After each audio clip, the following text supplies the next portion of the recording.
apa yang diminta oleh seseorang ketika dia telah selesai ditanya oleh malaikat di dalam kuburnya.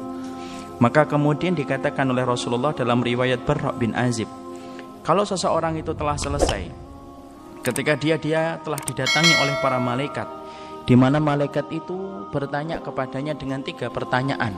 Man rabbuka, siapa Rabbmu, siapa nabimu, dan apa agama yang diutus kepadamu. Kalau seseorang itu telah selesai dengan ini, maka sesungguhnya orang-orang ketika mereka telah mendapati dia telah ditanya oleh tiga pertanyaan oleh malaikat, maka kemudian orang-orang itu lalu berkata ketika si mukmin, aqimis sa'ah hatta arji ila ahli. Lalu kemudian orang-orang ketika mereka telah selesai ditanya oleh para malaikat dengan 3 pertanyaan tentang Rabbnya, tentang nabinya, tentang agama yang diutus kepadanya, maka sesungguhnya seseorang yang ada di dalam kuburnya lalu berkata, aqimis sa'ah. Kalau tadi minta disegerakan untuk bertemu dengan alam barzah, ketika dia sudah selesai berada di alam barzah, ketika dia mendapati mampu menjawab pertanyaan yang diberikan oleh malaikat dengan pertolongan Allah, yusabbitullahu alladhina amanu bil qawli tsabit fil hayatid dunya wa fil akhirah.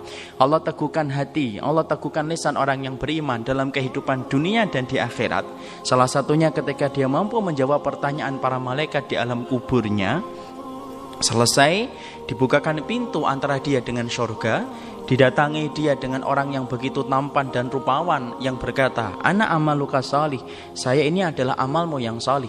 Setelah dia melihat batasan surga yang tidak ada batasannya, dia melihat teman yang rupawan yang menunjukkan amal salihnya yang akan mendampingi dia sampai hari kiamat, maka orang itu lalu berkata, aqimis sa'ah, tolong ya Allah cepat tegakkan hari kiamat, hatta arji ila ahli, sampai kemudian aku bertemu dengan keluargaku kembali. Jadi ini menunjukkan kepada kita, Masya Allah, sesungguhnya kenikmatan bersama dengan keluarga itu kenikmatan yang besar. Sampai ketika orang itu pertama kali ketika mereka telah mampu menyelesaikan ujian di dalam alam kuburnya, setelah dia mampu menyelesaikan ujian di dalam alam kuburnya, barulah dia teringat dengan keluarganya. Makanya dia kemudian berkata kepada Rabbnya, aqimis sa'ah ya Rabbi, tolong tegakkan hari kiamat cepat wahai Rabbku, hatta arji ila ahli, sampai aku bertemu kembali dengan keluargaku. Jadi Masya Allah, inilah kenikmatan yang Allah berikan kepada keluarga. Ternyata pertemuan-pertemuan yang berlangsung antara kita dengan ibu kita, pertemuan kita dengan bapak kita, merupakan pertemuan-pertemuan yang membekas sampai ketika orang itu meninggal dunia, ketika mampu menyelesaikan ujian di dalam alam kuburnya, yang pertama kali diminta adalah supaya dia bertemu dengan keluarganya. Padahal kita paham, hakikat pertemuan itu kalau bagi kehidupan manusia itu ada berapa? Ada 4. Hakikat pertemuan dan perpisahan dalam kehidupan kita itu hakikatnya ada 4. Ini kita harus paham dulu, ya, supaya kemudian kita mampu untuk menjelaskan hadis yang tadi. Hakikat pertemuan dan perpisahan kita itu ada 4. Yang pertama adalah bertemu di dunia, tetapi tidak pernah bertemu di akhirat. Siapa mereka-mereka yang dipertemukan oleh Allah di dunia, tetapi tidak akan pernah bertemu lagi di akhirat?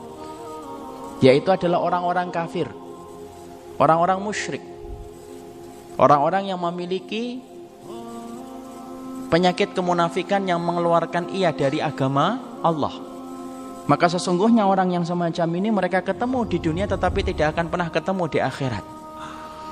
Sebagaimana Rasulullah tidak akan bertemu kembali dengan Abu Thalib, sebagaimana Abu Thalib tidak akan bertemu dengan Abu Jahal, dan sebagaimana Abu Jahal tidak akan bertemu dengan Abu Lahab, dan sebagaimana Abu Lahab tidak bertemu dengan istrinya Ummu Jamil. Kenapa? Karena hakikatnya pertemuan bagi orang kafir, mereka ketemu di dunia tetapi tidak akan pernah ketemu di akhirat. Makanya Allah berfirman di dalam surat Al-Ma'arij, yawaddul mujrimu law yaftadi min adabi yawma idzin bi banihi wa sahibatihi wa akhihi wa fasilatihi allati tu'wih wa man fil ardi jami'an tsumma yunji. Orang kafir itu mereka berandai-andai kelak pada waktu hari kiamat, ketika mereka telah melihat neraka begitu nyata ada di hadapan mata mereka, yang selama ini mereka dustakan, yang selama ini mereka kufuri, tiba-tiba mereka melihat azab neraka itu betul-betul nyata di pelupuk mata mereka. Tahukah kita apa yang diinginkan oleh mereka ketika mereka sudah melihat neraka itu? Orang-orang kafir lalu berkata, "Lau yaftadi min adabi yawma idzin bi banihi." Mereka kemudian berandai-andai, cobalah kami mampu menebus diri kami dari adab Allah ini walaupun dengan anak-anak kami, dengan istri-istri mereka, dengan keluarga-keluarga besar mereka yang dulu melindungi mereka ketika di dunia. Wa man fil ardi jami'an tsumma yunji, dan semua orang yang pernah mereka kenal di atas muka bumi, maka mereka ingin sekali menebus dirinya supaya tidak mendapatkan adab Allah dengan dia menebus dirinya dari semua orang yang menjadi keluarganya. Jadi orang kafir ketika mereka kelak pada waktu di hadapan Allah Subhanahu wa taala, sesungguhnya orang-orang kafir itu menggadaikan keluarga mereka, tidak ingin ketemu. Maka sesungguhnya ada seorang ayah menggadaikan anaknya, "Ya Allah, ini anakku, ini istriku, ini keluarga besarku, ini orang-orang yang aku kenal, ya Allah. Azab mereka, siksa mereka, masukkan mereka ke dalam azab jahanam yang begitu pedih di hadapanku ini. Tetapi satu, selamatkan saya dari azab Allah."